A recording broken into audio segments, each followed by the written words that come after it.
Ready to go, guys? Let's do it. All right. In three, two, one. Don't give me that look, Chris. I'm I giving mean, you the I look. This know. is the look. No. I know I'm the guy who always jumps in and, starts things a little off kilter, but it is too freaking serious right now. I mean, this is Friday, January 23rd. There are people out in the streets in Minnesota. General It's a it's a strike. it's It's a a pretty general big strike. day. They actually, in the paper, called it a general strike. I don't know about you guys, but I am thrilled. Yeah, Minneapolis actually has a history of general strikes. They do. And so it's one more in a long history of those people standing up and taking off work. All right, folks. This is the Labor Radio Podcast Weekly with Chris, Harold, and Patrick. We're bringing you our best new episodes from across the Labor Radio Podcast Network. Each week, we bring you highlights from the Labor Radio Podcast Network across the country. What's new, what's urgent, and what you should be listening to right now. And believe me, there's a lot of urgent stuff happening right now.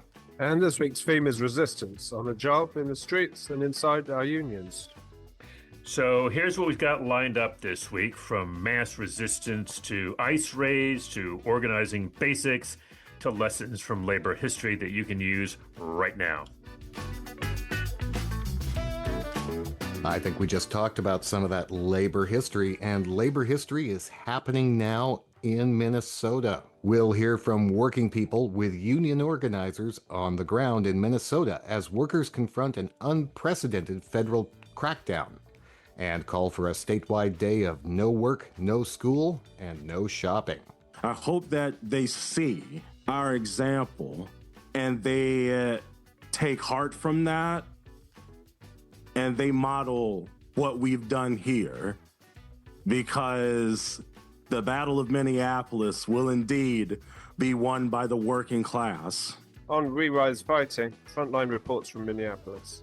The Green and Red podcast takes us deep into the radical legacy of Dr. Martin Luther King Jr., his socialism, his anti-war politics, and why his ideas matter in today's struggles against state violence. It was just Martin Luther King Jr. Day, and boy, it was appropriate, given what's going on in the U.S. It's time for every single Minnesotan who loves this state and the notion of truth and freedom to raise their voices and deepen their solidarity for our neighbors and coworkers living under this federal occupation, end quote. Unions joined the demands for the day that call for ICE must leave Minnesota now. Then on a new show to the network, Unite and Win, it's back to organizing fundamentals, how to build power, run campaigns, and keep unions rooted in member leadership. During the last year when I was recruited to be president, the Wisconsin Uprising happened. This was the grad union at UW-Milwaukee. That was the most beautiful experience I've ever had in my life. All those voices, all those bodies together, chanting, taking action, planning, resisting. And so from there, I was hooked. And from Canada, BC Workers revisits the life of Sid Thompson, an uncompromising labor leader whose Depression-era organizing and jailhouse lessons still resonate today. Marxists and the Leninists throughout the world believe that the labor movement should be used as an instrument for political purposes. Working people in the Western world resent that. They want pork chops. They want steaks on the table. They want bacon and eggs. They want a good house to live in. And they are not interested in revolution. That's all coming up right now on the Labor Radio Podcast Weekly. We start with working people, where the situation in Minnesota is escalating fast, and that may just be the understatement of the month. Yeah, seriously. The state is facing what organizers describe as the Trump administration's largest and most aggressive ICE operation yet, with more than 3,000 federal agents deployed. The episode features union members and organizers who explain the call for a statewide day of no work, no school, and no shopping, and what a mass strike would look like under federal threat. Can I just say, guys, no work, no school, that sounds fine, but no shopping? I don't know. That's a heavy lift. Yeah, well, that's hitting the capitalists where it hurts. All right. Welcome, everyone, to Season 9 of Working People, a podcast about the lives, jobs, dreams, and struggles of the working class today. My name is Maximilian Alvarez, and I am speaking to you now from a very different world and a very different country than the one we were in when I first started this show. As we speak, and we're recording this on January 19th, 2026, the state of Minnesota is under siege by our own federal government, and residents, immigrant and U.S.-born alike, are living in fear. With the deployment of over 3,000 federal agents to Minnesota in recent weeks, this is the Trump administration's largest and most violent so-called immigration enforcement operation yet. And with President Trump threatening to invoke the Insurrection Act in Minnesota in response to protests over ICE's terror campaign, the situation on the ground is extremely volatile. Doug Williams, Jeanette Corsilius, and Dan Tricoli are all union members and organizers in Minnesota, and they are all speaking here today only on their own behalf, not on behalf of their unions or any organizations that they're a part of. Doug, Jeanette, Dan, thank you all so much for joining us today on Working People. I genuinely, truly appreciate it, given everything that is going on around you right now. And I wanted to just shut up and cede the floor to you all and ask if you could tell our listeners, like, what the hell is happening in your worlds? Like, what the hell is happening in your streets, your neighborhoods, in your part of Minnesota right now? My name is Dan Tricoli. I'm a 8th grade teacher in Minneapolis Public Schools. And I guess I would talk a little bit about how, like, the response by ordinary people in Minneapolis has been, and the Twin Cities in general, has been very uplifting. Like, I think you painted a very good picture, Max, of how bleak the moment is and how, like, you know, it just drives hope out of you. And this has actually instilled a lot more hope in a lot of people. There's something like 10,000 people in the city or more have joined rapid response networks in their neighborhood to try and, like, patrol and dog ICE. It has had a very effective, it has had a good effect at, like, stymieing ICE and making it difficult for them to continue their operations. I think it's clear that the city is definitely a vast majority of people in the Twin Cities are absolutely against this occupation, this surge of ICE.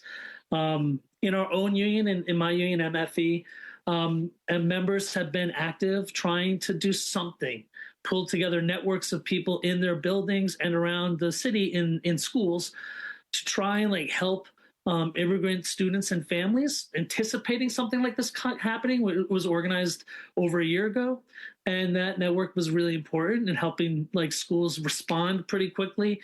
There's a lot, like, of participation now from many buildings. I don't know the exact number, but I would imagine it's somewhere near 90%.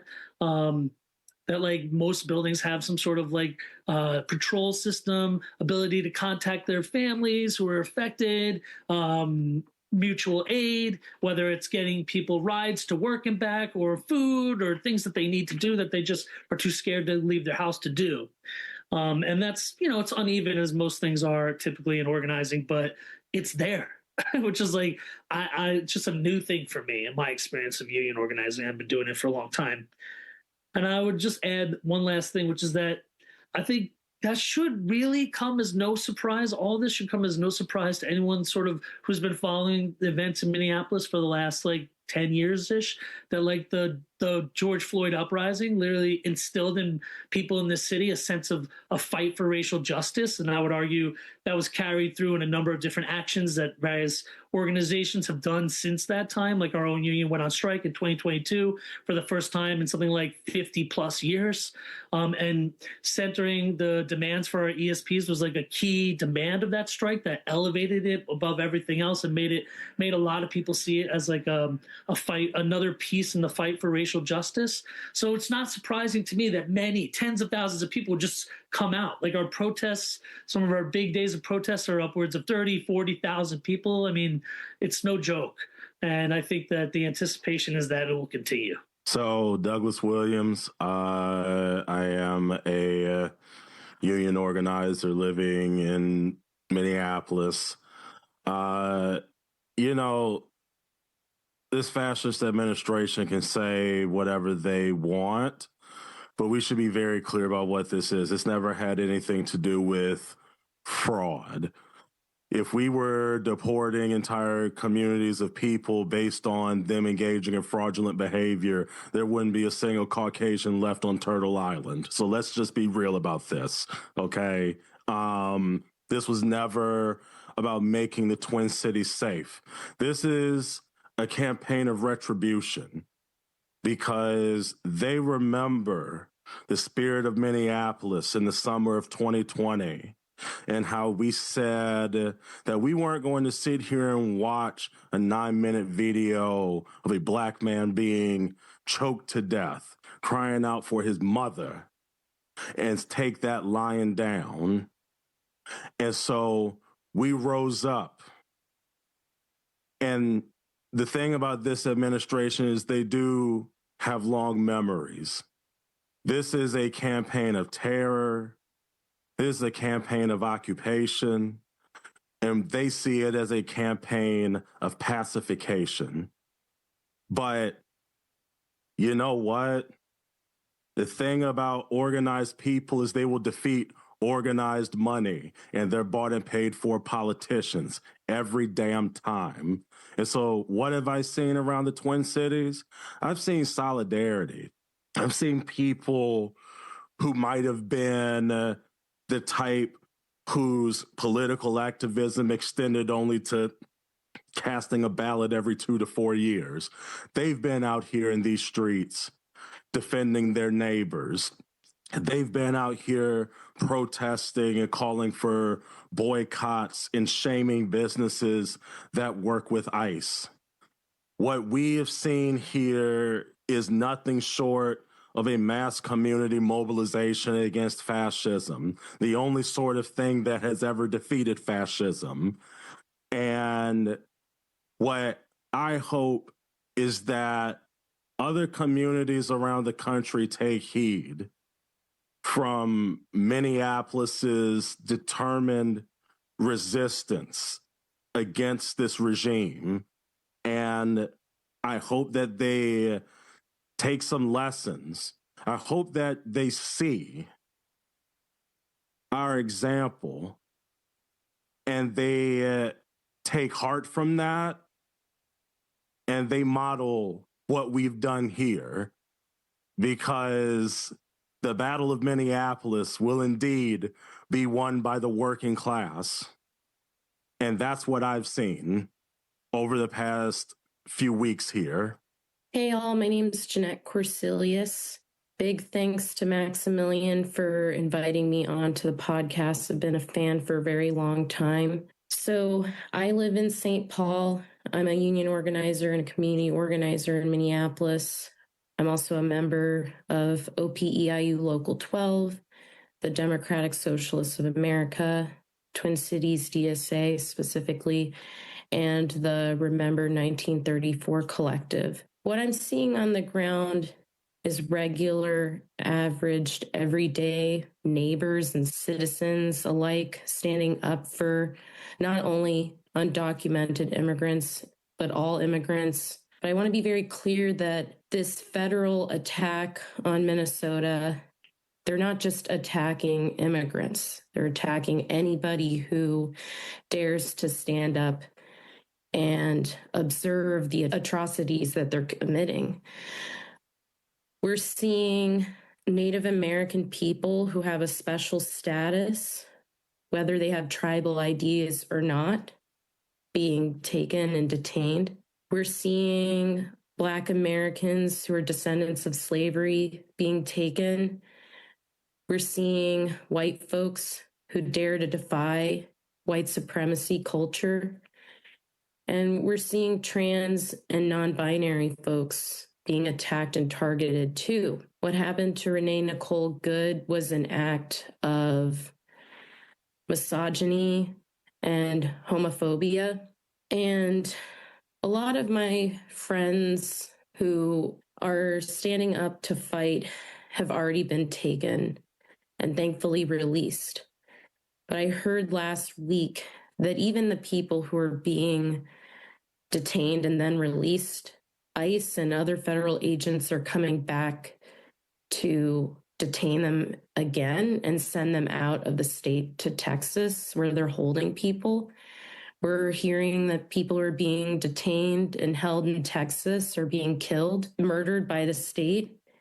And if we don't fight this in Minnesota, it's going to become a blueprint around the country. I want to thank our guests, Douglas Williams, Jeanette Corselius, and Dan Tricoli, all union members and organizers in Minnesota. I'm Maximilian Alvarez. Take care of yourselves and take care of each other. Solidarity forever.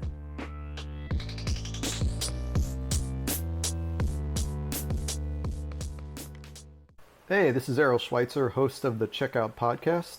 The Checkout is proud to be part of the Labor Radio Podcast Network, with more than 200 labor radio shows and podcasts from across the country and around the world. The Labor Radio Podcast Network, where working people speak. Find us at laborradionetwork.org.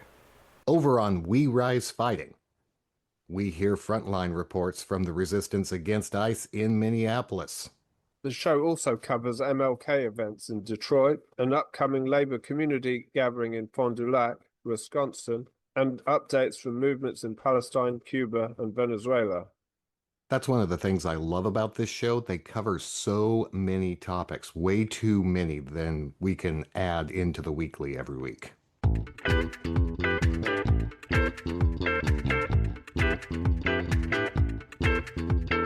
All right, welcome back to another edition of We Rise Fighting Labor Podcast. We bring you today's labor news, history, and analysis from the U.S. and around the world. This is a podcast you listen to with your fellow workers organizing on the shop floor. This is a podcast you listen to before walking into your union meeting. As always, I'm Rick Urrutia, here with my co-host, Brian Pfeiffer. Minneapolis labor union delegations and local regional labor bodies endorse January 23rd Day of Truth and Freedom. No work, school, or shopping. This will take place in Minneapolis, Minnesota, with the city under siege by the ICE and Department of Homeland Security. But workers and the community are fighting back every day, all day. This press release was issued January 16th, 2026 by the Minneapolis Regional Labor Federation.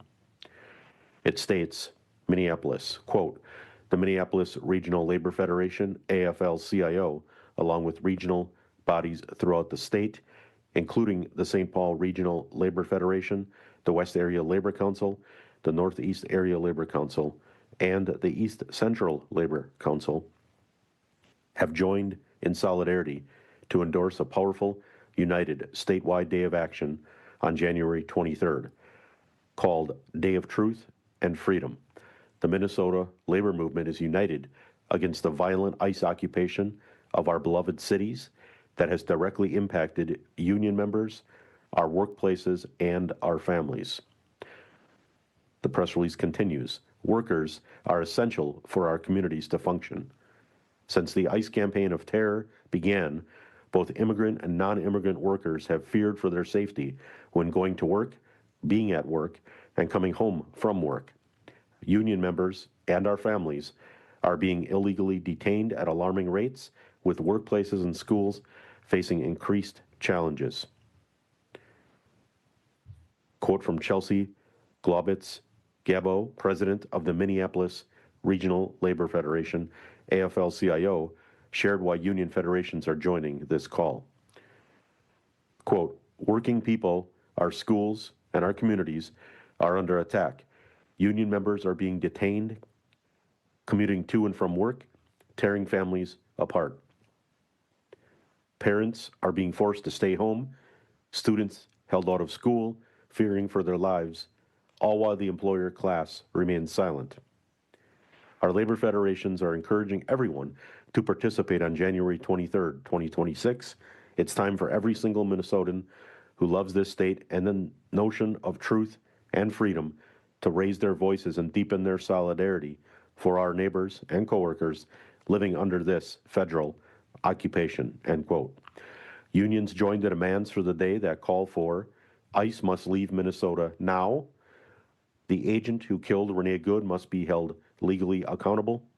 No additional federal funding for ICE in the coming congressional budget, and ICE be investigated for human and constitutional violations of Americans and our neighbors. Minnesotan and national companies to become Fourth Amendment businesses, cease economic relations with ICE and refuse ICE entry or using their property for staging grounds. That's the end of the press release. The Minneapolis Regional Labor Federation, AFL-CIO, is the umbrella organization of Minneapolis area local unions and includes 175 plus affiliated unions representing over 80,000 working people across 7 Minnesotan counties. For more information, you can go to, listeners, minneapolisunions.org. That's minneapolisunions.org, and the communications of the Regional Minneapolis Federation of Labor. Thank you, love and solidarity to all. Take care, everyone. Bye-bye.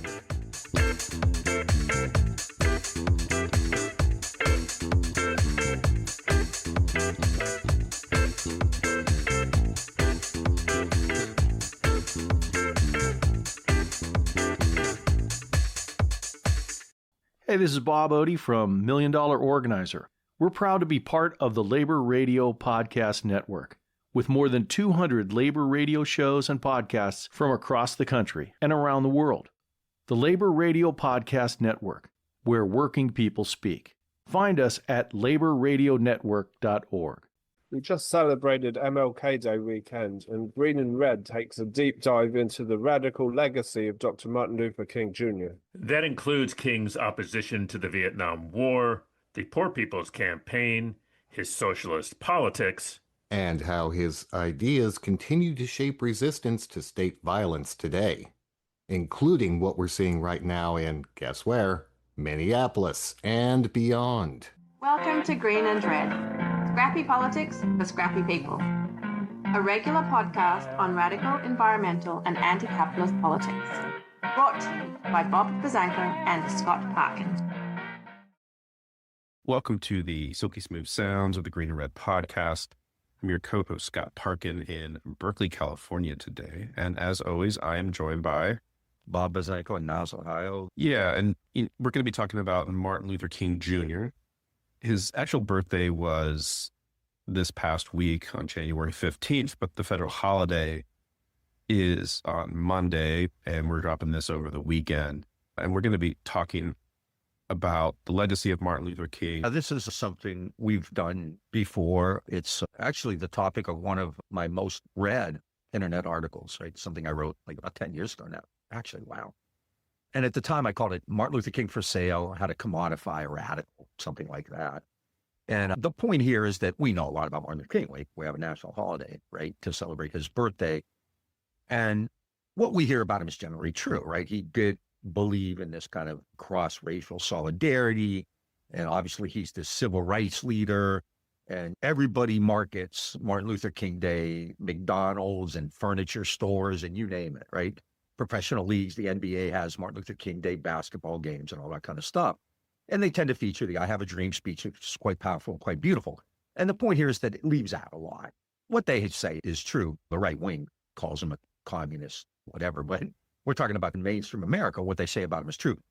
But there's a lot of that is intentionally left out. King had a pretty radical view of American politics and especially of American capitalism. And there's a few areas we'll really, hopefully briefly go through today, 3 or 4, to discuss this King's own kind of political economic ideas, King's position on the politics of the day, in particular, the 1968 Olympic boycott, obviously the Vietnam War. And I think the apex of it came, and this is when he was killed, what he was organizing, the Poor People's Campaign. And so King is well known, won a Nobel Prize for his work on civil rights regarding especially African Americans in the United States. But he was so much more than that. And he also had this larger vision of class and both class oppression, class solidarity, and the need for kind of class-based answers to these American problems. Just to start, before he was married, he wrote his fiancée, Coretta Scott, later Coretta Scott King, I imagine you already know that I am much more socialistic in my economic theory than capitalistic. And so he didn't hide it, and he was quite open with that, right? And he talked about that. He worked quite often with labor unions on issues that were important, not just for Black workers, but white workers as well. One of his more famous books really deserves even more attention than it already has. I've used it in classes many times in the past. Was called "Where Do We Go From Here?" And it's obviously about race, but this is written after the Voting Rights and the Civil Rights Act, which I think is really important, right? Because up through 1964 and 1965, what we have is essentially a movement based on race in the South. So it's geographically limited, and it's mostly limited to Blacks in the United States, although there's obviously Title VII, right? Title IX, Title VII come out of that for women, but that's neither here nor there. But after that, King, instead of like just retiring and taking it easy, as he could have done, won Nobel Peace Prize in 1964, Voting Rights, Civil Rights Act 64, Voting Rights Act 1965, he then continues his activism, but actually expands it. And as difficult it is to talk about race in American society, I don't think it's any easier to really talk about class, which we still see today, right? The Democratic Party runs away from it. They punch left. They're freaking out. I think they hate the establishment Democrats. I think they hate Donnie as much as Trump, right? So King, and Where Do We Go From Here in 1967, I think is really critical. And I'm not going to read the whole, obviously it's a big book, but there's a couple of sections here that are important. But just very briefly, King says, there are 40 million poor people in the United States, and one day we must ask the question, why are there 40 million poor people in America? And when you begin to ask that question, you are raising questions about the economic system, about a broader distribution of wealth. You begin to question the capitalist economy. And I'm simply saying that more and more we have to ask questions about the whole society. And so I think that's really crucial. As the Southern apartheid regime was dismantled after 1964, 1965, King continued to go around the country and speak out. Probably the best known episode occurred in 1967 on April 4th, ironically, when he went to the Riverside Baptist Church in New York and spoke out against the Vietnam War. And this really pissed off liberal America. It pissed off Lyndon Johnson. It pissed off the Democratic establishment. I was doing some research years ago in the LBJ library, and I think it was Harry McPherson who was really upset about King. And he said, look at all we've done for these people. Liberal paternalism at his best. Look at all we've done for these people. The Negro has become sullen and ungrateful. So they're pissed off at him. And a large measure, I think that came because in 1967, he gave a sermon where he spoke out against the Vietnam War. Part of the implicit idea that the Democratic establishment had was that they were supportive on civil rights, and it would eventually come back and bite them on the ass electorally, right? Because the South just bailed on the Democrats after that, right? And so the idea was, we're going to support you on civil rights, but you got to back off on all this other stuff, and he didn't.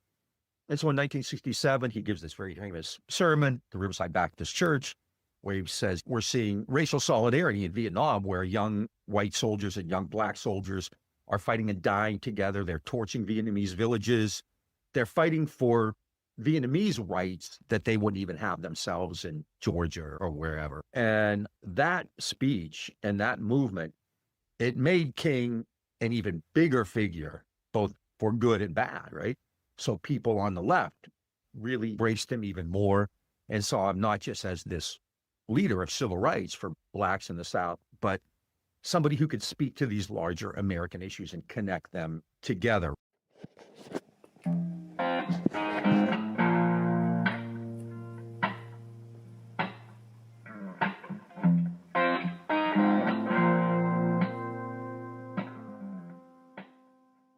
Hey, this is Judy Ansell from the Heartland Labor Forum. We're radio that talks back to the boss, and we're proud to be part of the Labor Radio Podcast Network with more than 200 labor radio shows and podcasts from across the country and around the world. The Labor Radio Podcast Network, where working people speak. Find us at laborradionetwork.org. If you're looking to sharpen your skills, unite and win from our friends at EWOC, that's the Emergency Workplace Organizing Committee, with Kim Kelly doing the interview, goes back to the basics of organizing. Guests Dawn Teft and Bob Lawson break down how to build power, organize co-workers, and keep campaigns rooted in member leadership. It's a practical, nuts and bolts conversation for anyone serious about winning on the job.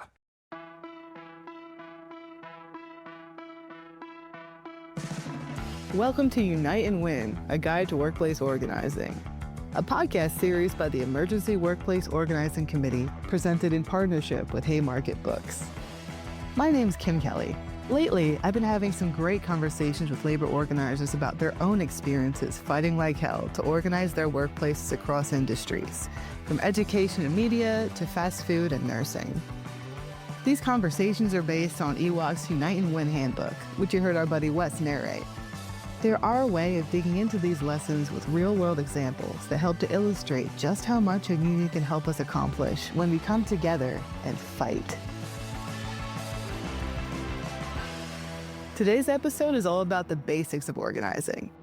I'll let our guests, Dawn Teft and Bob Lawson, take it from here.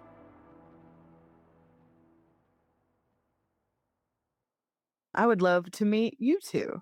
If you could just introduce yourselves, and then we'll get into it. So I'm Dawn Teft, she, her, based in Chicago.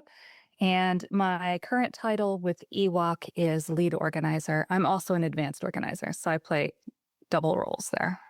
And I'm Bob Lawson, he, him in Chicago. I guess I'm the same as Dawn, and I'm also a retiree in life. Nice. So I'm not as well versed as some other folks in the cosmology of EWOC. What does it mean to be a lead organizer / advanced organizer? What does that role look like for you guys? So the lead organizers help coordinate the organizing programs, and like some of the major issues with campaigns kind of percolate their way up to us when folks are struggling. And then if we're struggling with it, we might talk to folks outside because sometimes things are thorny, And then an advanced organizer is somebody who usually takes on campaigns of their own, supporting, workers. But in addition to that is being a sort of sounding board and sometimes advice giver for what we call intermediate organizers, so that nobody is left without a resource within EWOC. All of us have people we can reach out to, when things are thorny or we need somebody to bounce something off of, somebody might have experience in an area that we don't, etc. You can tell that this project was set up by union organizers because that sounds like a dream compared to some kinds of campaigns that I've heard about before. Oh yeah, I used to be dropped off just somewhere as a union organizer, and it's like, find your feet. Your car is your office. Now, I know the two of you, this isn't your first rodeo. One does not simply become an advanced organizer.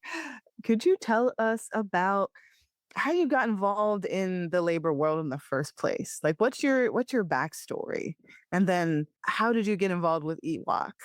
How do those two things fit together? When you're as old as me, your backstory is really old. I actually got involved in the labor movement coming out of the civil rights movement, organizing poor and white working class people, and got hooked on organizing. And then many decades ago, I went and worked when Tom Hayden was running for the U.S. Senate in California.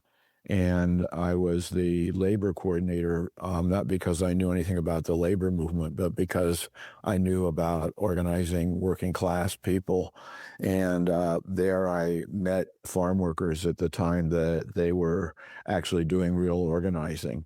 And so my first organizing experience for the labor movement was in the Imperial Valley in California, organizing farm workers at the time that they were running big elections and winning campaigns. So I learned a lot about organizing. That's how I got into the labor movement and learned the basics of organizing. And I got involved in EWOC. I can't even remember exactly how after I retired. And it seemed like we needed more organizers, and what can I do to share some of my experiences and be helpful? Wow. Dawn, how about you? The first thing I always share with people that I think was sort of the springboard for me is that I grew up in poverty. So, based on my background, I always saw the need for changing our economic circumstances. That was always paramount for me. I was a fast food worker for 5 years, some really terrible jobs that really grind you down and leave you without hope in a lot of instances, right? Unless you're organizing. Didn't organize there, didn't yet know what it was. It wasn't until I went to grad school that I, became familiar with unions. And it was in between my master's and my PhD that I was in a couple of adjunct unions for the first time. They weren't doing a lot of organizing, though, and nobody talked to me a lot about the unions much. So I still didn't know much about unions. That's the thing. You can be in a union and still not be deeply understanding of them. So it wasn't until my PhD that, I was in an environment where people were organizing all the time, talking about it all the time, building community, building relationships, wanting to organize to win that. I don't know if my peers had read a bunch of Labor Notes articles, but that was the environment in which I was steeped, right? That kind of thinking about organizing. So from day one, I was learning you need to get your peers involved. You need to have lots of people involved, steward system, all of this, right? And we want it to be bottom up.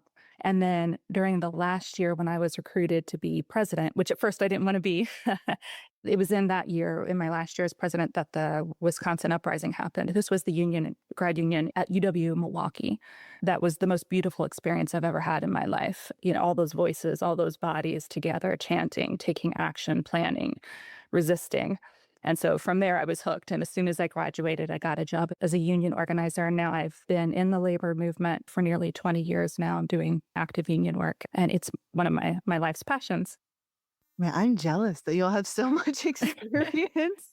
I got into this the way that a lot of people did. My job kind of sucked, and we decided to unionize about it. And I decided, oh, this is my new favorite thing. I need to learn everything about this. I need to read labor notes. I need to read all the labor history books. I need to read about California and read about Alabama and just soak it all in. And I guess that's how you kind of muddle your way through until you find someone who actually knows what they're talking about. Thanks for listening to Unite and Win, a guide to workplace organizing from the Emergency Workplace Organizing Committee and Haymarket Books.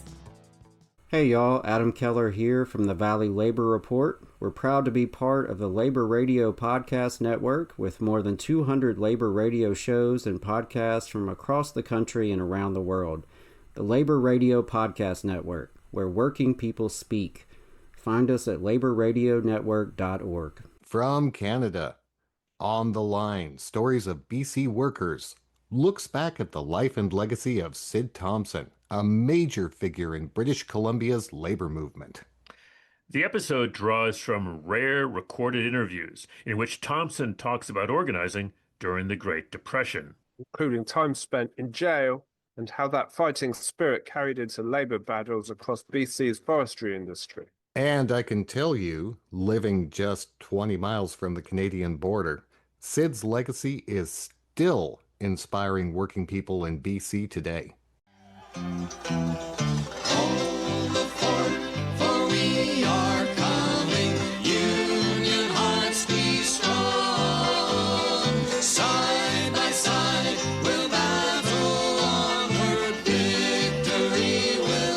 Welcome to another edition of On the Line, the podcast that brings to light people and events of BC's rich labor heritage.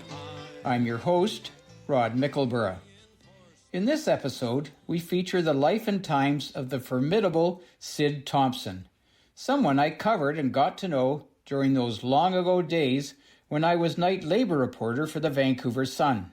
For many years, Sid Thompson was president of both the large Vancouver local of the IWA and the Vancouver and District Labor Council, until his retirement in 1980. He was a union leader of the old school. When he spoke, people listened. His voice was so loud, they had no choice. At the podium, the mic was always turned away from him, lest he deafen those in the room.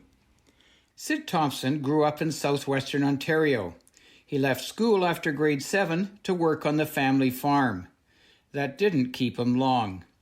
But his vagabond nature ran smack dab into the Depression. Jobs disappeared overnight.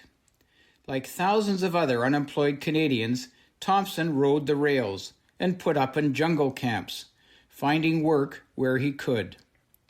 Worst of all were the government-run relief camps. When World War II came along, Thompson wasted no time signing up to fight fascism. After 5 years with the Canadian Army, much of it overseas, he wound up in the IWA in Vancouver, as outspoken as ever, blasting away at the union's moderate leadership. He branded regional president and later head of the CLC, Joe Morris, Nickel Joe, for a contract providing only a 5-cent raise, battled constantly with his successor Jack Moore, and won a fierce fight himself against the union establishment to become president of the IWA's largest local in Vancouver. In my interview with Sid, I asked about some of the union struggles he had been involved in, both internally and against the forest companies. Oh, there have been a number of IWA struggles. I guess my biggest struggle in life was to become the president of the IWA local. That was 22 years ago. It was one of the dirtiest, rottenest political fights that anybody ever got involved in the labor movement in this province, and there's been lots of nasty fights. I won that fight, and I guess that probably stands out more than anything else. We've had numerous struggles in the forest industry. In fact, in the early days, almost every set of negotiations was war of one kind or another. Our settlements were so miserable and cheap that there was literally no other way of doing it. We've overcome that over the years, where we get good settlements now, and the whole approach has changed. Management is different, and I guess the union is different because we get different results and different settlements. But from among those struggles, it's pretty difficult to pick any particular one out. I remember people like Nathan Nemetz, who was involved in negotiations, who on more than one occasion would get me in the corner and lay the wood to me. We would have half the industry around our ears here, and he was hell-bent and determined to get the guys back to work before there was a settlement or before he could have sensible negotiations. And I would keep telling him, well, there are some bloody things that took place long before you arrived on the goddamn scene, and they have to bloody well be resolved. And I had an understanding with Nemetz that he understood that, and I have the greatest respect for the man, and every time we had him, we got good settlements, and he was the kind of a force that played a part in helping, in my opinion, settle down negotiations in the forest industry. Sid Thompson retired at a time when some younger workers were embracing various brands of far-left socialism. He said he didn't have a problem with them speaking out against their union leaders. If they didn't say what they said, I would be highly disappointed in the young fellas. Young people, above all else, have fight and should have rebelliousness in them. If they haven't got that, then we're in bad shape. And they must be allowed the opportunity to say their piece in the labor movement.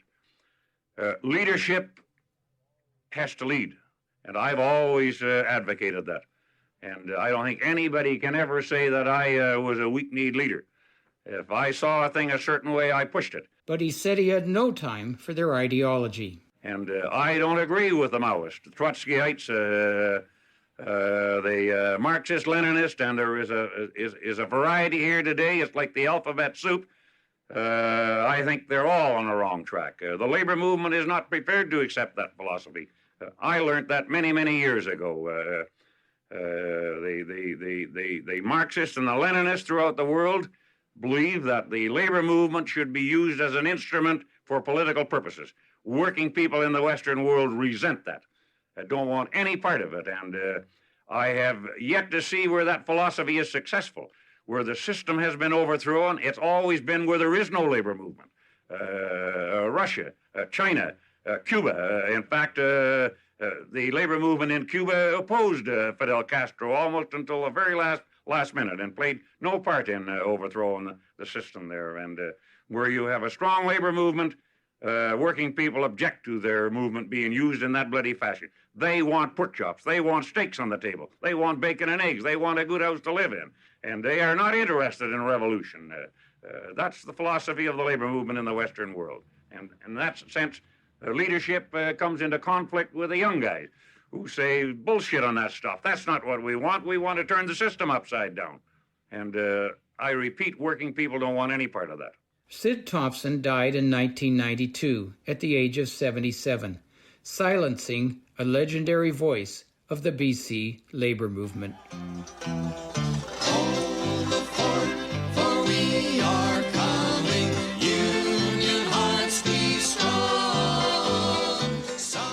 We hope you've enjoyed this look back at one of our most prominent and controversial labor leaders. There was no one quite like Sid Thompson. I'm your host, Rod Mickleborough. We'll see you next time on The Line.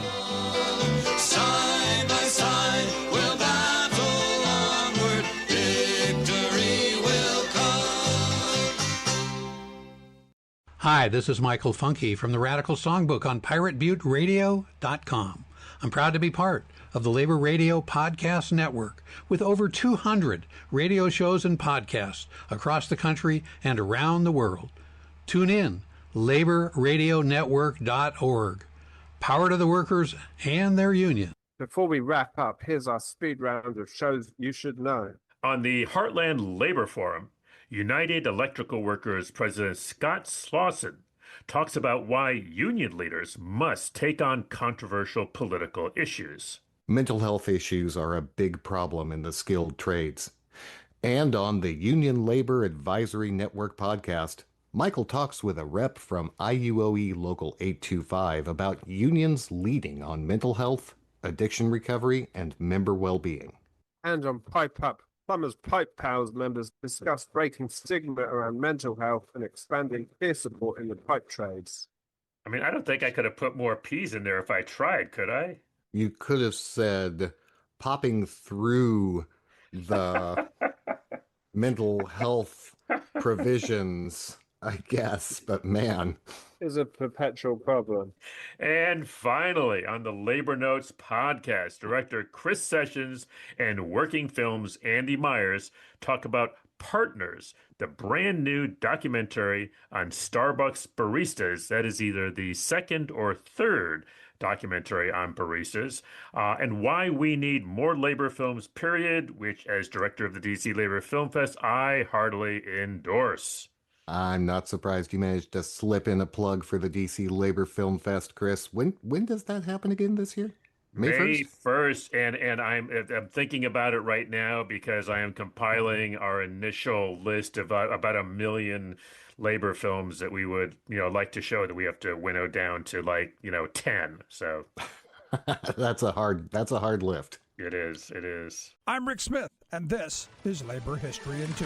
On this day in labor history, the year was 1933. That was the day 6,000 workers at Briggs Manufacturing in Detroit walked off the job and sparked a strike wave of 15,000 auto body workers. Briggs made auto bodies for Ford, Chrysler, and Hudson in 4 Detroit area plants. Their pay and working conditions were considered among the worst in the nation, inspiring the adage, if poison doesn't work, try Briggs. Earlier in the month, workers at the Waterloo plant, under the leadership of the short-lived Automobile Workers Union, struck against company-wide wage cuts and won. Their victory encouraged workers at the Highland Park and Mack Avenue Briggs plants to walk out over additional demands, which they joined in solidarity. Workers demanded the recognition of shop committees and pushed back against starvation wages. They also protested the hated dead time policy, which required workers to stay on the job unpaid, waiting for material or production lines. They wanted an end to pay deductions for tools and a worthless health insurance policy that left some with bi-weekly pay as low as 49 cents. Briggs quickly conceded to a wage increase and the end of dead time,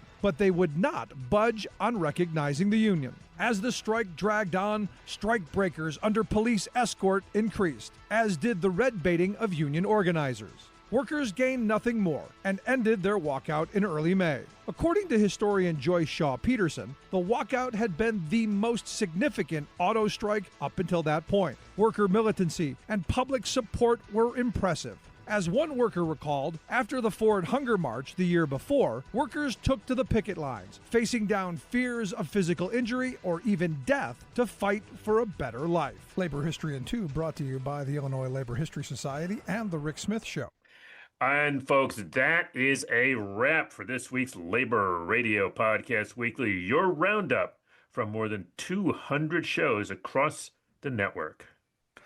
All clips are shared under fair use, and the views expressed are those of the producers and hosts, and not necessarily those of the network. You can find links to every show at labourradionetwork.org and follow hashtag Labour Radio Pod on Blue Sky, X, Facebook, and Instagram.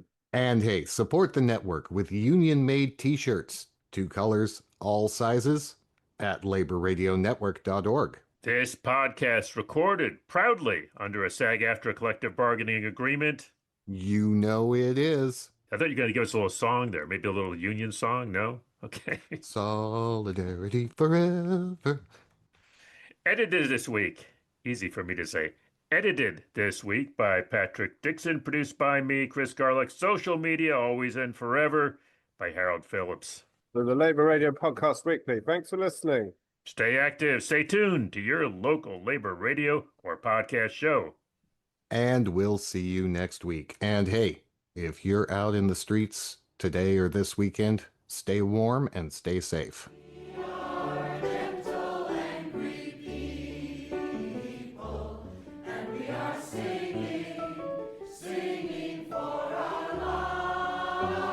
Hey, it's Chris again. We had a little extra time here at the end of the show this week, so here's a bonus track from the DC Labor Chorus's holiday concert back in December.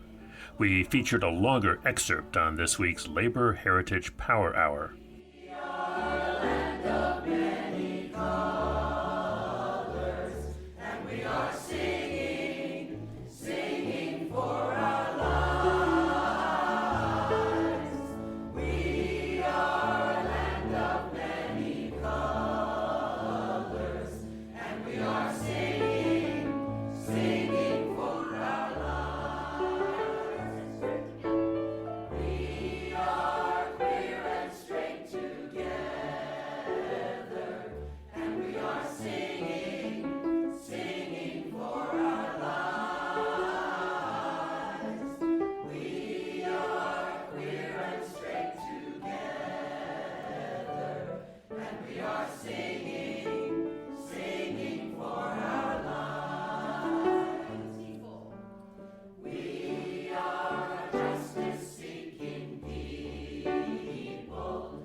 Everybody hear the news, all you fascists bound to lose.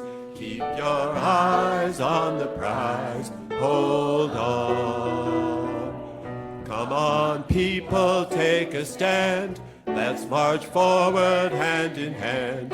Keep your eyes on the prize, hold on. Hold on, hold on. Keep your eyes on the prize, hold on. MAGA's nothing but a lie, so let's raise our voices high. Keep your eyes on the prize, hold on. Trump's got everything all wrong. We're fighting back and standing strong. Keep your eyes on the prize, hold on.